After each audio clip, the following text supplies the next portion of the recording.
بطل القضية ممكن أسرار لا تعرفها عن محمد مجدي قفشة، لماذا يستغنى عنه كولر، وسر مطالبته ب50,000 دولار من نجم الأهلي. وسط تألقه ولمعانه داخل المستطيل الأخضر بتيشيرت النادي الأهلي، تأتي بعض الكواليس والأسرار التي لا تعرفها الجماهير عن محمد مجدي قفشة، صانع ألعاب النادي الأهلي الذي تتغنى الجماهير باسمه في الهتافات سواء في الملاعب أو على منصات التواصل الاجتماعي. فما هي قصة موسيقار الأهلي محمد مجدي قفشة، ولماذا طلب 50,000 دولار من إمام عاشور؟ بات محمد مجدي قفشة واحد من أهم النجوم داخل الملاعب المصرية باعتباره المايسترو الذي يوجه لاعبي الأحمر لتقديم مباريات أشبه بالسيمفونيات الموسيقية، فيطرب الجماهير في المدرجات ومن وراء الشاشات مثلما تطرب آذان المستمعين للحفلات الموسيقية. ويواصل قفشة هوايته في تسجيل الأهداف الحاسمة خلال مسيرته مع الأهلي المصري في مختلف البطولات، ليؤكد أنه رجل الأوقات الصعبة منذ انضمامه للفريق في صيف 2019. وتعاقد الأهلي قبل نحو 5 سنوات من الآن مع قفشة قادما من بيراميدز المصري لدعم مركز صانع الألعاب بعد رحيل المخضرم عبد الله السعيد، ليسطر تاريخا كبيرا مع بطل مصر وأفريقيا التاريخي. ولكن رغم ذلك فإن قفشة لم يحصل حتى الآن على التقدير الكافي من جانب جماهير الأهلي، رغم حقيقة أنه سجل أغلى هدف في تاريخ النادي وفقا لما يتم تداوله بين مشجعي المارد الأحمر.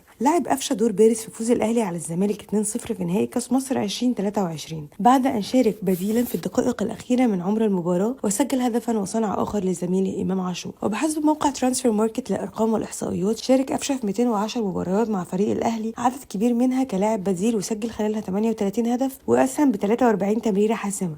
ورغم اسهاماته التهديفية بدرجة ملحوظة، إلا أن قفشة لم يحصل على الفرصة للمشاركة بشكل أساسي في عدد كبير من المباريات خلال حقبة المدرب السويسري مارسيل كولر الذي تولى المسؤولية في 9 سبتمبر 2022 وعلى مدار 18 شهر. في 27 نوفمبر 2020 انفجر قفشة وكتب اسمه بأحرف من نور في تاريخ الأهلي عندما سجل هدفا قبل 4 دقائق فقط من نهائي القرن من دوري أبطال أفريقيا أمام الغريم الأزلي الزمالك. كان قفشة على وشك الخروج من ملعب المباراة لصالح محمود عبد المنعم كهربا، لكن لحسن حظه استلم الكرة قبلها بلحظات وسدت من خارج منطقة الجزاء، وسكنت الكرة شباك الحارس محمد أبو جبل ليمنح فريقه أغلى ألقابه على الإطلاق. توقع الجميع بعدها أن ينطلق قفشة بشكل مذهل إلى الأمام ليواصل التطور ويحمل جيل الأهلي على كتفيه، لكنه تراجع تدريجيا خاصة بعد رحيل المدرب الجنوبي الأفريقي بيتسي موسيماني، وانخفضت نسبة مشاركته. موسيماني كان يعتمد على مركز صانع الألعاب بدرجة كبيرة، لكن الأمر تغير بدرجة كبيرة مع قدوم كولر اللي قرر الاستعانة ب3 لاعبين في الهجوم، جناحين ومهاجم صريح مع ثلاثي في خط الوسط، وهو ما أثر بشكل واضح على قفشة. اللاعب عمره 28 سنة لم يفتعل أي أزمة مع استبعاده بشكل شبه مستمر من المباريات، وكان في كل مرة يؤكد أنه رجل اللحظات الصعبة في فريق الأهلي. شارك قفشة في 72 مباراة تحت القيادة الفنية لكولر، أغلبها كلاعب بديل، وسجل خلالها 9 أهداف وأسهم في 13 تمريرة حاسمة. ويأتي قفشة في المركز الثالث بين لاعبي الأهلي الأكثر صناعة للأهداف في حقبة كولر بعد التونسي المخضرم علي معلول 21 أسيست، وحسين الشحات 14 والسابع على مستوى التسجيل. وفي تصريحات إعلامية عقب نهاية مباراة القمة، دخل قفشة في مزاح مع إمام عاشور بسبب مكافأة جايزة أفضل لاعب في الديربي، وقال قفشة: أنا عملت لك أسيست وهدف $500 وهاخد فلوسي كاش، قبل أن يتبادل اللاعبان التهنئة على الفوز والتتويج باللقب. ولم يعلن محمد مجدي قفشة حتى الوقت الجاري عن تغيير حالته الاجتماعية سواء بالخطوبة أو الزواج، ويستمر حتى الآن أعزب في ظل عدم إعلانه عن الارتباط حتى الوقت الجاري.